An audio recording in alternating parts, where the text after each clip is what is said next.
असल में हम जो किसान लोग हैं, हमारे ऊपर बहुत बड़ा कष्ट आया हुआ है पूरे देश में। वैसे तो सभी पे आया हुआ है, महंगाई है, बेरोजगारी है, लेकिन किसानों पे खास तौर से आया हुआ है और उनकी सुनवाई भी नहीं हो रही। अब मैं उसको बात को शुरू करना चाहता हूँ, लेकिन मुझे एक शेर याद आता है कि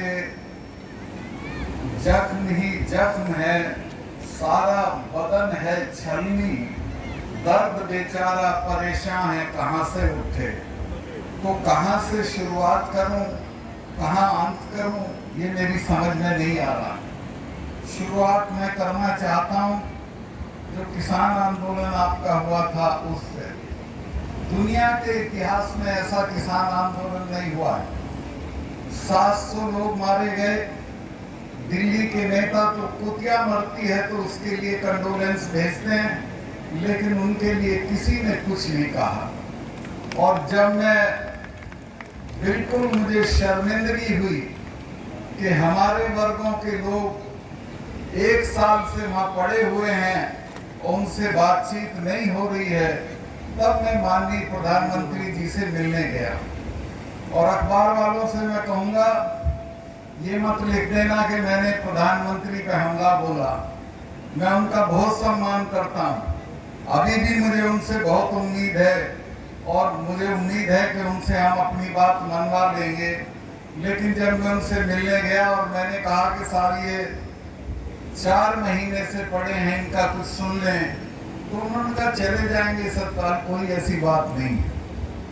तब मैंने कहा कि आप इनको जानते नहीं, पीछे अच्छा न सिखों को जानते हो, न उत्तर भारत के किसानों को जानते हो। ये तब जाएंगे जब आप चले जाओगे। और सिखों का तो मैंने बताया कि इनके तो गुरुओं ने अपने 4-4 बच्चे कटवा दिए थे, लेकिन समझौता नहीं किया था। ये वो कौम है जो अपना सब कुछ दांव पे लगा के लड़ाई में उतरती है। तो आपको ये ध्यान रखना चाहिए कि आपकी लड़ाई किसके साथ है। अभी भी मैं ये कहना चाहता हूँ, चूंकि जब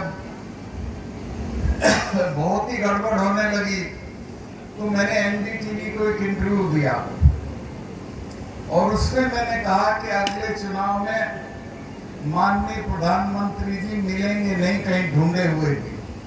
तो अगले ही दिन तीनों कानून वापस हो गए और उन्होंने किसानों से क्षमा भी मांगी और उसी वक्त ये भी कहा कि हम एमएसपी को लागू करेंगे।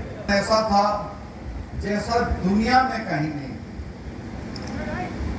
1 साल चला, 13 महीने, एक भी पत्थर किसानों ने किसी को नहीं मारा, लेकिन उनकी कोई सुनवाई नहीं हो रही थी। मैं प्रधानमंत्री जी के पास गया, इस्तीफा अपनी जेब में रख के गया और मैंने कहा साहब ये जाती हो रही है, इनकी बात मान लीजिए। उन्होंने कहा नहीं सरकार चले जाएंगे। मैं कहा साहब आप जानते नहीं हो, इनको ये तब जाएंगे जब आप चले जाओगे, ये आसानी से नहीं जाएंगे। और उनको ये इल्हाम हो गया था कि वाकई तभी जाते जब ये चले जाते। मैंने ये भी बताया कि अरुण नेहरू मेरे दोस्त थे जो इंदिरा गांधी के भतीजे थे।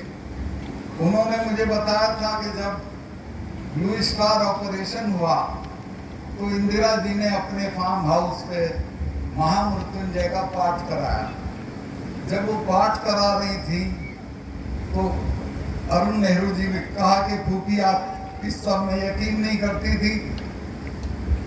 तो उन्होंने कहा कि नहीं बेटा तुम्हें पता नहीं है, मैंने इनका अकाल तख्त तोड़ा है और जिसने इनका अकाल तख्त या स्वर्ण मंदिर छुआ है वो जिंदा नहीं रहा है, ये मुझे मारेंगे। और वही हुआ, वो मारे, जनरल वैद्य मारे, जनरल डायर मारा और यहाँ सैंडर्स को भगत सिंह ने मारा।